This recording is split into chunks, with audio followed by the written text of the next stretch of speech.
Another week, another Top Champs video. This one covering the top 2 champions to climb in every role in 14.12, so let's do it. Now, in top lane, Aatrox has made a huge comeback with the recent buff, but rather than being a full-on glass cannon murderer, he is now a super healing bruiser. In the patch, Riot changed his E healing from a scaling percentage to a flat 16%, but now scales with bonus health. This means that building items such as Spirit Visage, Undying Despair, and of course Sundered Sky. These items only become crazier once you press R, as your healing now goes from 45% increase to a full-on 100%. Nobody knows what exactly they are thinking over there at Riot, but if you enjoy playing Aatrox, it is time for you to come back. This champion was weak for about 2 patches, so you probably didn't get very far. The matchups, top lane still have not really changed a lot for Aatrox, so ban Camille and you will be fine. In most matchups, we recommend playing passive levels 1 to 4, as your cooldowns are not all that spammable just yet.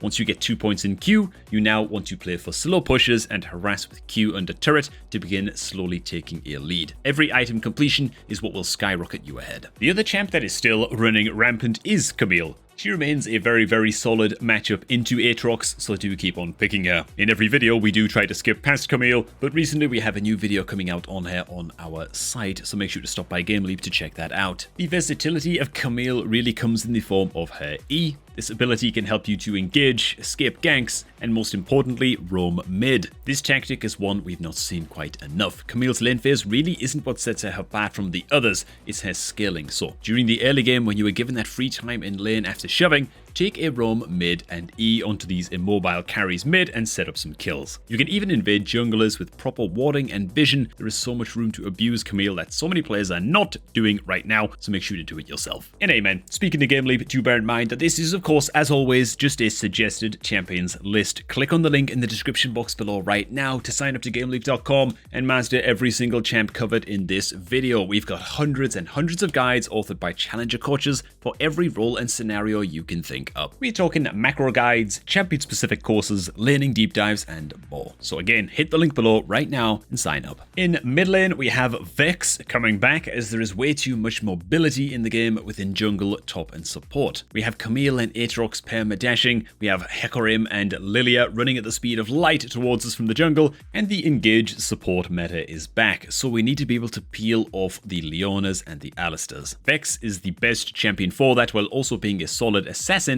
because the lack of mobile mid laners and ADCs means free pickings with the click of an R. We never thought we'd see the day when Vex would come back without buffs, but when the meta shifts like this, she was bound to make a return. A good position to play as Vex if you can't find a good ulti in is to stand right next to your ADC and play peel with your passive and W. Being able to stop a random engage with Doom and Gloom's Fear with insta-pop W is a really good way to let your ADC free fire. Believe it or not, Vex isn't really meant to full-on dive, even though her ulti advertises it, so play smart. The other champ we have for mid lane has got to be Ahri. Nothing really changed all that much, but the new Ahri skin is out, and in honor of Faker, we felt the need to shout her out. But on a more serious note, Ahri is still good in the meta. Just keep on building her standard though. Malignance, Lichbane, Crypt Bloom. A really funny occurrence that is happening right now though is many players are insta-banning Ahri in Champs Select to protest the new skin, so at least make sure that you do have a backup pick ready to go. And alright, as for ADC, we're now entering the fun changes. Jinx, Jhin, Draven, these are all still at the top, so we are skipping those once again. Ezreal is coming back into the meta with the recent changes of damage ratios to his Q and R. While they still might not seem like huge buffs, we have to notice the nerfs to IE and Collector,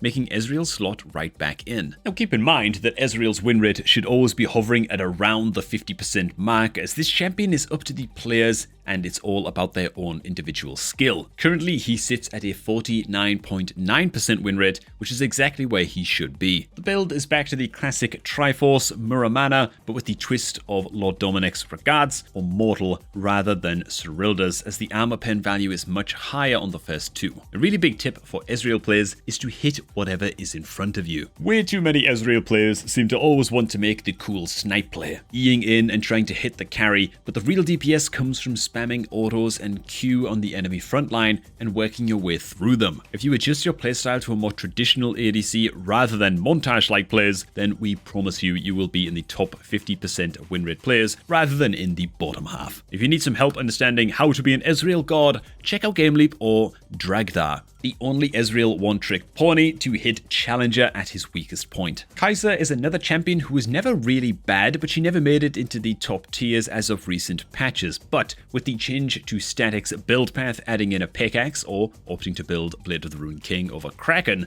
means Kai'Sa has found her way near to the A tier once again, with her versatility and good pairing with engaged supports. Kai'Sa's weakness lies within her range, as early game you'll get outranged by the Jinx and Jins. However, your job in the early game is to use your Q as more of a pushing tool to match wave clear. This allows you to force the enemies to either trade mana to clear the wave as well, or they have to walk into your range to auto-trade you, which, if you can see that coming, you can auto them right back with auto Q. Other than that, keep healthy in lane and scale up to Q evolve, which is after one full item plus a pickaxe. At level 8, you should unlock upgraded Q with the item requirements. Kai'Sa can still go both AD or AP after 2 items, so make sure you are always keeping an eye out for what your team needs in terms of damage type and what the enemy is building in terms of resistances. It's decision-making skills such as this that sets Kai'Sa mains apart from one another. Now in the jungle role, we have a new champion that not everyone is sure if he's going to be good or not just yet. Based on our analysis, she seems quite promising, so introducing Naafiri Jungle. Naafiri recently got a change where her Q now deals bonus damage onto jungle monsters and has a lower cooldown of 2 seconds. This should make her clear a lot better, and with how fast the game's tempo is right now, another assassin in the jungle does seem quite good. A new tip that we can give to new Naafiri players is that you gotta understand that this champion kills other champs in segments. Unlike other assassins where their abilities are up quite often, Naafiri heavily relies on landing both Qs on a single target, so play fights patiently rather than sprinting in with your dash. Another tip for Naafiri is to hold onto your second Q after landing the first. During this time, while you are holding your Q, you should be autoing the enemy and applying as much damage as possible while they try to dodge the incoming follow-up Q. But if you hold it,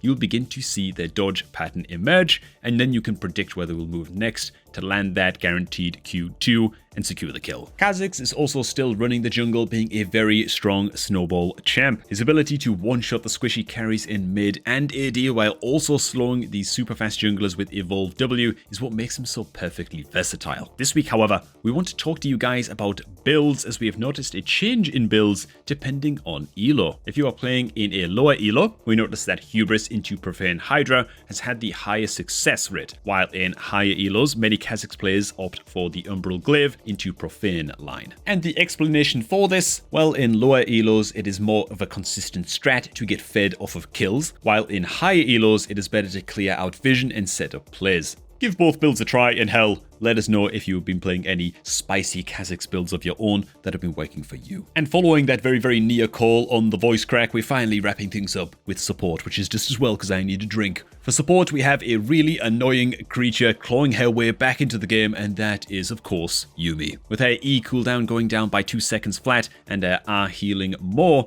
this champion might find her way back as the meta begins to shift. While Yuumi is still weak to hard engage, the ability to go triple defensive summoners allows for easy outskill potential if your ADC takes barrier and you take exhaust and heal. While Yuumi is not at the top of the tier list, we figured we should bring notice to this abomination making a steady return. Our last champion on the list for supports, it's Blitzcrank. We're not even going to cover him because frankly, we've covered him in every single video for like the past 2 months. Just pick him, goddammit. And alright, thanks for watching, guys. Have you been finding any crazy success in patch 14.12 with any champs that we did not cover in this list? If so, let us know down below in the comments. As always, we do hope that you did enjoy. And you know what? If you did, make sure to head on down there and hit like on the video too. For much more in-depth guides from us, make sure to sign up to GameLeap.com by clicking on the link at the top of the video description box. Doing so will unlock your access to hundreds and hundreds of challenger guides, such that you can master any champ covered in this happy little video. Alright, thanks for watching, guys. Enjoy the rest of your day, and we'll catch all of you all in the next one.